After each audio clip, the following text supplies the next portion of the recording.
மாவட்டம் கோவில்பட்டி அருகே உள்ள தொழிற்சாலையில் பயங்கர தீ விபத்து ஏற்பட்டிருக்கிறது. முக்கிய செய்தியாக பார்த்துக் கொண்டிருக்கிறோம். கூடுதல் விவரங்களை எமது செய்தியாளர் ராமசுந்தரம் வழங்கிட கேட்கலாம். ராமசுந்தரம், முழு விவரங்கள் என்ன பதிவு பண்ணுங்க. தூத்துக்குடி மாவட்டம் கோவில்பட்டி பாண்டவர்மங்கலம் பகுதியில தீக்குச்சி ஃபேக்டரி ஒன்று செயல்பட்டு வருகிறது. அந்த தீக்குச்சி ஃபேக்டரியில இருந்து தீக்குச்சிகளை இப்ப லாரி மூலம் எடுத்துக்கொண்டு அருகே உள்ள குடோன்ல வைப்பதற்காக வந்திருக்கிறார்கள்.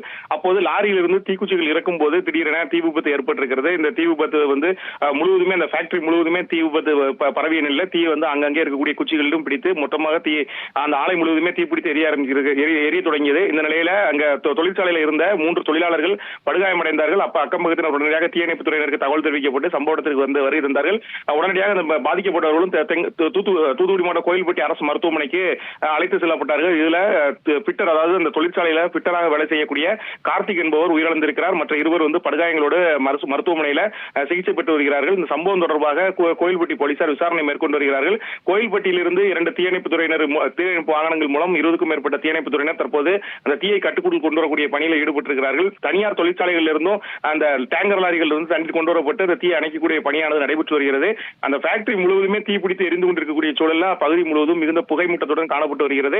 பொதுமக்களும் ஆங்காங்கே இருக்கக்கூடிய பொதுமக்களும் அங்கு குவிந்திருப்பதால போலீசார் அதிக அளவில் அங்கு வரவழைக்கப்பட்டு அப்பகுதியில் இருக்கக்கூடியவரை அப்புறப்படுத்தும் பணியில் ஈடுபட்டிருக்கிறார்கள். வேற யாரும் உள்ளே சிக்கியிருக்கிறார்களா என்பது தொடர்பான விசாரணையும் தேடுதல் பணியும் தீவிரமாக நடைபெற்று வருகிறது. தற்போது தீ அணைக்கக்கூடிய பணியில கோயில்பட்டி பகுதியிலிருந்து 2 தீயணைப்பு வாகனங்கள் மூலம் இந்த வீரர்கள் ஈடுபட்டு வருகிறார்கள்.